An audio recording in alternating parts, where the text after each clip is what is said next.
it's called Catholic Dictionary. Okay, all right. We're good at this. I might edit this out. I might not. No, for your viewing pleasure, I will not, America. Listen, this is why we're authentic, okay?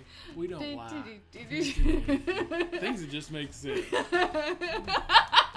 Baptist Catholic Show.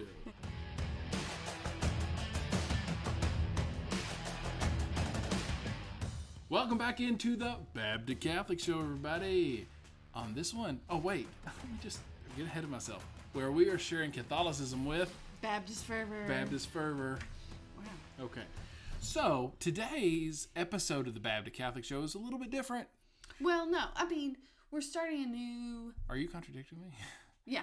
Anyway, we're starting not a new series. Like, I don't want a new installation. Is that a thing? It's one of these things that pop up every once in a while. What's that called? Yeah. It's like a special something bonus. It's not a bonus episode. It's a regular episode. I don't know. Anyway, it's called Catholic Dictionary. Okay, all right. We're good at this. I might edit this out. I might not. No, for your viewing pleasure, I will not. And other countries, because apparently people don't have a lot of time on their hands in other countries. Anyway, Catholic Dictionary. That's what it's called. I forgot the name of the book. The book? Dictionary. We are not our authors. I mean, we haven't figured that out at this point. No, the name of the book that has the stuff in it. It's called a dictionary. Yes, like the object. Yes, the object. Yes. That's great. I know. The Catholic Dictionary. That's what we're going to call the segment. That's it. There it is. Man. This segment. But segments are usually part of longer episodes. No, anyway. We're not going to go there. Anyway, here and there, we'll have these Catholic Dictionary episodes where we take a certain word that you're going to come across as you're looking into Catholicism, considering conversion, and we'll explain what it means.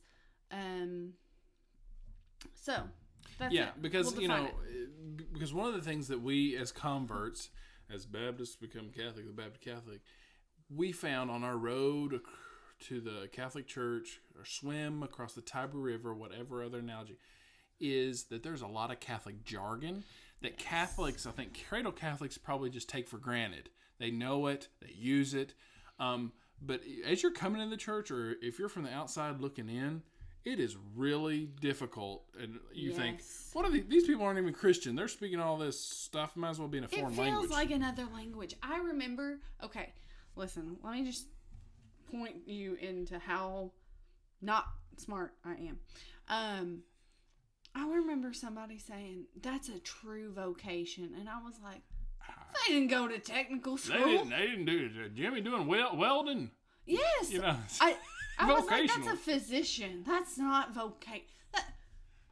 No, seriously though, I think that's actually a lot of people, and it's not because they're dumb. It's just because, again, language is used differently. We don't, growing up as a Baptist, you growing up non-denominational Christian and also Baptist, like, you don't say, I'm just, like, for example, I felt a call to discern my vocation. I need to discern my vocation. Yes. Or I have discerned my vocation. It's like, okay, like, go on. The vocational school's down the road. Yes. No. That's the only vocation I literally knew. Yeah, me too. It was my only. And so when somebody said that, I was like, I don't.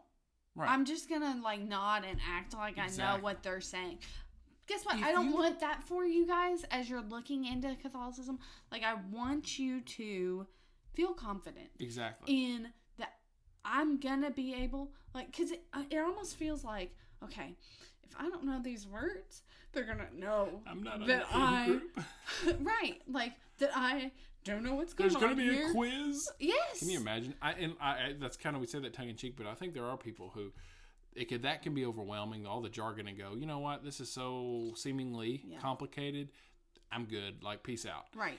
So I think this particular segment or episode, bonus, whatever you want to call this silly thing, Catholic Dictionary Hour or whatever, not an hour because we ain't doing it that long, but is aimed at, I think, two audiences would be good for. So if you're discerning the Catholic faith, like you're thinking about it, and you're maybe Protestant and you're thinking about coming in, this would just be good for you to know some of these words. Right. If you're a cradle Catholic, if you're somebody even who's on fire, cradle Catholic, and you use these words, it's really good to know them if you don't already know them, but even if you already know them, to understand that there are a lot of people who don't know these words, and that these can become, not that you shouldn't use them, but that you just, because words matter, right? And we use them for a reason. It's not like, well, get rid of all the complicated words. It's just about Jesus anyway. No, the words are important, but to know that when you're talking to a certain group of people, that you might have to how do I expand on that definition. And what has been a blessing with the Lord, it's been a blessing as a convert,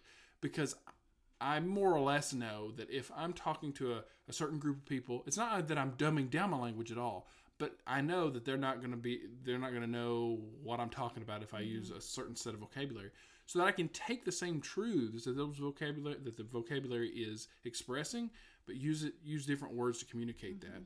And then as they draw closer to the truth, then they'll learn these words. Then they'll use these words. But we just don't need our vocabulary becoming the stumbling block that keep people from the church. Right. With that in mind, the first word is not vocation, even though we use that as an example. Oh, and I want to say too, if you are already Catholic or maybe you're not, I don't really, it doesn't matter either way. These are good episodes to send to your friends as they're like at the beginning and whatnot in this like exploration phase, like that they're like come across something like, I don't know what that is. Like I think one I have to explain a lot is adoration, right? Yeah.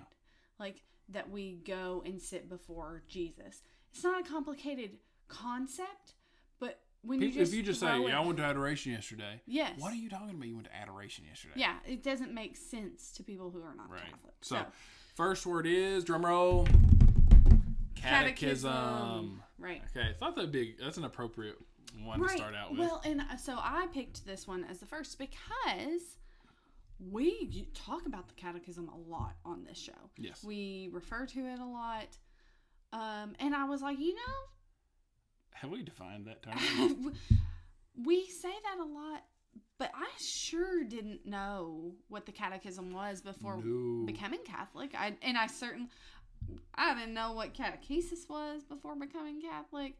Like maybe This is a funny sounding word, right? That's used outside of the Catholic Church, but not. Can you imagine a scenario where, like, speaking from my background, you called the Sunday school teacher a catechist? Like, no, that sounds. That was my Sunday school teacher. Yeah, that's my Sunday school. Bill, he's my Sunday school teacher. He's a fantastic guy. Same concept. Well, same-ish concept, but different language. So you say, I'm a catechist. It makes it sound almost a little bit more clinical. Again, I'm not saying we get rid of the word. It has and catechism it's wonderful. Just knowing, these what they mean is really important. Okay. So definition. So let's start. I found this definition. I'll link it in the notes from CatholicCulture.org. CatholicCulture.org. So catechism. A popular manual of instruction in Christian doctrine. In the early church, catechetical instruction was standardized in preparation for baptism, as in the writings of St. Augustine and St. Gregory of Nyssa. After the invention of printing, books of catechetical instruction multiplied. The best-known catechisms in the Catholic Church are St. Peter Canisius' Summa of Christian Doctrine, that was published in 1555, and the Catechism of the Council of Trent, or Roman Catechism, of 1566. Numerous catechisms were published in various countries, authorized by their respective hierarchies, etc. So they give a list of some of those. And then, since the Second Vatican Council, back in the 1960s, all catechisms published by ecclesiastical authority must also be submitted to the Apostolic See for review and approval, and that's from the General Catechetical Directory, page 119. So all that's from CatholicCulture.org, just a snippet. So basically what that formal definition is saying is a catechism, right, is a book of instruction, in layman's terms. It basically contains all that we believe. Right? That's what a catechism has. Right. And throughout the history of the church, you've seen these pop up, right? Even like the earliest would be probably the Didache, right? That kind of was, this is, so we have the Holy Scripture, the Didache, as we say down in the South. No, it's the Didache. So one interesting thing, and this is a funny story too, that my sister has shared on the podcast before, when she was discerning, her faith, should I go to this church, that church, whatever church, said, you know what? My my brother and sister-in-law, they're really like on fire about this Catholic thing. So let me go up there and talk to him about it. She came up with like a whole host of questions. She went on Billy Bob's, anti-Catholic page and pulled questions off of there. One of them was, she looked at me and she said, "Okay, Casey, why do you think your catechism is more important than the Bible?" I love it too, because she was like, serious. we laugh over that to this day, because y'all. She's Catholic now. She's Catholic, so it's funny looking back. And so it is funny, because she's like, I don't even know where I got that question from. Like, right. I wouldn't have even know what the Catechism was. So the good thing to know is, and she may have been approaching, and of course she's pulling stuff online. She was like looking for questions to ask us. But you might hear, that the Catholic Church, it loves and references the Bible, and the Bible, and also they have the Catechism. So this isn't like the Book of Mormon, right, where you have another testament of Jesus supplement. Christ. No, this is not sacred Scripture at all, right? This is just, the Church in her wisdom, has come and, since there was a piece of what I read there since the Second Vatican Council. So in the early 1990s, under John Paul II, that's way after the council, we get what we now know as, when everybody says, at least here, when everybody says the Catechism of the Catholic Church, basically what the Church did under St. John Paul II and Pope, well, not Pope then, but Cardinal Ratzinger, who was head of the, was basically John Paul's right-hand man at the time. They put together the Catechism of the Catholic Church, which basically is a universal catechism. Because as I said in this little example, you had places around the world that were coming up with their own catechisms. Not necessarily that they conflicted with teaching, right. but like here, a lot of times here you think about the Baltimore Catechism. Baltimore Catechism. Right. Yeah. And you'll hear people, older people especially, I feel like, who went to Catholic school pre-Vatican II, and they'll be like, we always had the Baltimore Catechism in Catholic school growing up. There's nothing wrong with the Baltimore Catechism. Right. And so I think there's kind of it's an idea. Approved. It's, right. It's approved by the Holy See, so it's fine. There's an idea that like, they were just getting rid of the one we had. No, that's not why they did it. It wasn't like Vatican II came in and changed the whole thing. They had to write their own book. No, it just made it more, this is what everybody believes, right? More universal, more Catholic. Boom. You know what I mean? There you go. That's another word. What's that mean? No, yeah. So, yeah, that's what the Catechism is. When you hear us reference, this comes from the Catechism. There are... and we are talking about that universal catechism. Yes, when we're not talking about the Baltimore or some other, right. The Roman one. Right. No, we're talking about the Catechism of the Catholic Church. There are paragraphs in it, so we'll say this comes from paragraph whatever. It's in the Catechism. You can find it online for free. So if we say something, this is in the Catechism, you're like, I don't know what these people are talking about. You can jump online. The Vatican, actually, you can find it on the Vatican's website. You can find it on different websites, I think actually. You can find it through the USCCB as well. Yeah.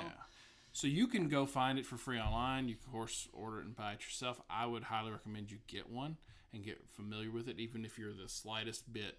Maybe you're anti-Catholic, but it'd be really good to go to the horse's mouth, so to speak, for this and say, if you have a question about what the Catholic Church teaches, don't go to Billy Bob's anti-Catholic website. Right? Mm-hmm. Go to the Catechism of the Catholic Church. There are other great resources too, right? Catholic.com, other apologetical places that you can go to find answers.